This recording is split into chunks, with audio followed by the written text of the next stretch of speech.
During the Civil War, there were two groups, the Union and the Confederacy. The Union had many advantages. They had more people, troops, factories, weapons.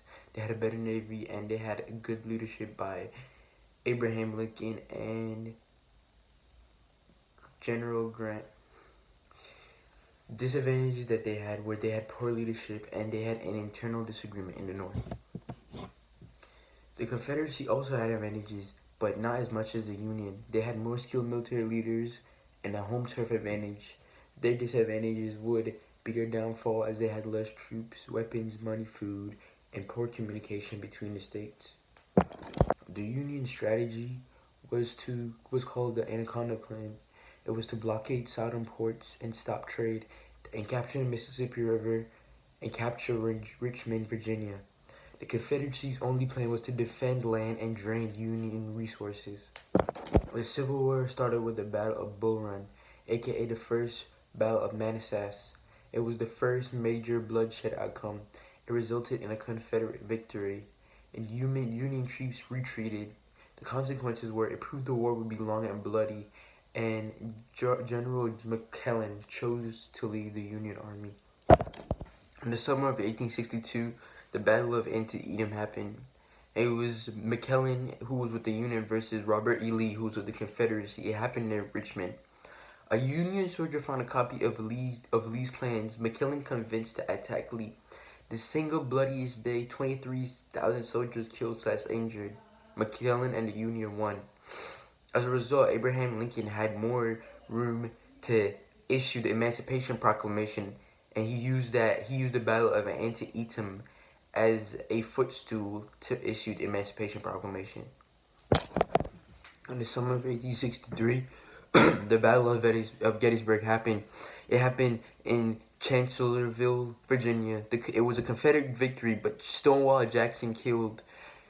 The Union troops had low morale. After the Battle of Gettysburg, there was the Gettysburg Address, which Lincoln issued to all Americans, saying that they should preserve the lives of the people who died here and fight and not let their lives go unnoticed. The Battle of Vicksburg was the biggest battle for the Union. They finally got what they wanted with the Anaconda Plan, and they captured the Mississippi River. The Mississippi River was now in Union control, so they had a higher morale, and it began the decline of the Confederacy. In November to December 1864, Sherman's March to the Sea happened. Because of Sherman's March to the Sea, it resulted in total war. What total war means, they're attacking the enemy civilians to weaken the morale and destroy supplies. General Sherman attacked Atlanta. He hurt the Confederate economy and morale. He increased Union morale, and he helped Lincoln get reelected. In the presidential Reconstruction, Lincoln's 10% plan was the Southerners would get readmitted if they took the U.S. allegiance oath, and which would outlaw slavery. Johnson's presidential plan was a little bit worse. He supported abolition. He was not in favor of giving former slaves the right to vote.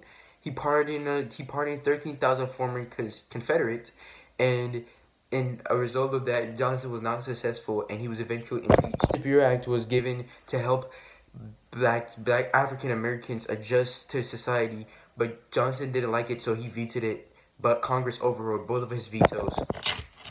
During the Reconstruction era, people wanted to move and expand.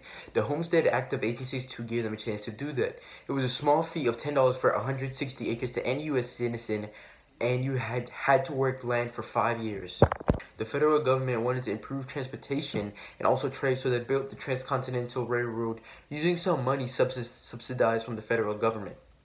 Many immigrants and black Americans, they had low wages and dangerous conditions.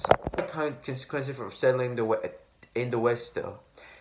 There was Native Americans lost their culture, land, and their resources. The country became physically united because of the things that were going on.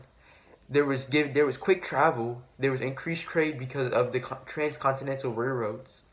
There was a growth of boomtowns along the railroad, and there was 1890 Great Plains settled. There was no more frontier, and this would end the.